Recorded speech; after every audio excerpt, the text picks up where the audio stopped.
જ્યાં સુધી તંત્ર તરફથી લીલી ઝંડી ના આપવામાં આવે ત્યાં સુધી ઉતારાની વ્યવસ્થા કરતા લોકોને રૂટ ઉપર વાહન લઈને ન જવા અપીલ કરાઈ છે. કમોસમી વરસાદને કારણે પરિક્રમાના માર્ગો પર કીચડ જામ્યો છે અને માર્ગો ધોવાયા પણ છે. 2 નવેમ્બરથી ગિરનારની લીલી પરિક્રમાનો સત્તાવાર પ્રારંભ થઈ રહ્યો છે. જોકે દર વર્ષે પરિક્રમા શરૂ થાય એ પહેલા જ લાખો લોકો પરિક્રમા પૂર્ણ કરી લેતા હોય છે, પરંતુ આ વર્ષે કમોસમી વરસાદને કારણે પરિક્રમાનો 36 કિલોમીટરનો રૂટ ધોવાઈ જતા તૈયારીઓને બ્રેક લાગી છે. हाल परिक्रमा रूट पर भारे वाहनों जई सके तेम नहीं.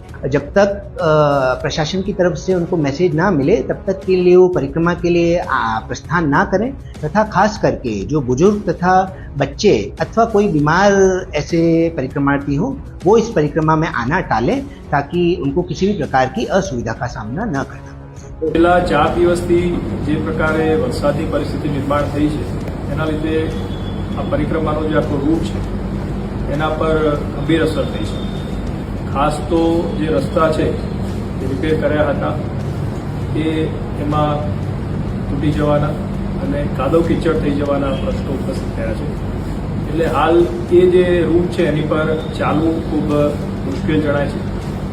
સાથે સાથે એ રસ્તાઓ ઉપર વ્હીકલ લઈ જવાનું પણ ખૂબ મુશ્કેલી જણાઈ રહી છે.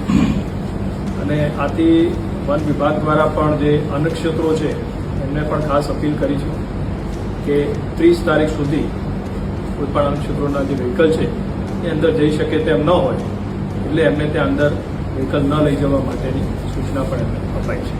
આગામી પરિક્રમામાં જે ભાવિકો આવવા માટેનું આયોજન કરી રહ્યા છે એમને ખાસ વિનંતી છે કે આપની જે આયોજન છે એ આગામી 30-31 તારીખે જિલ્લામાં ભારે વરસાદની પરિસ્થિતિને ધ્યાને લઈ અને એ પ્લાન બાબતે જરૂરી વિચારણા કરવી અને આ પરિસ્થિતિ છે ભારે વરસાદની એ ધ્યાને લઈ અને જરૂરી આયોજન કરવું.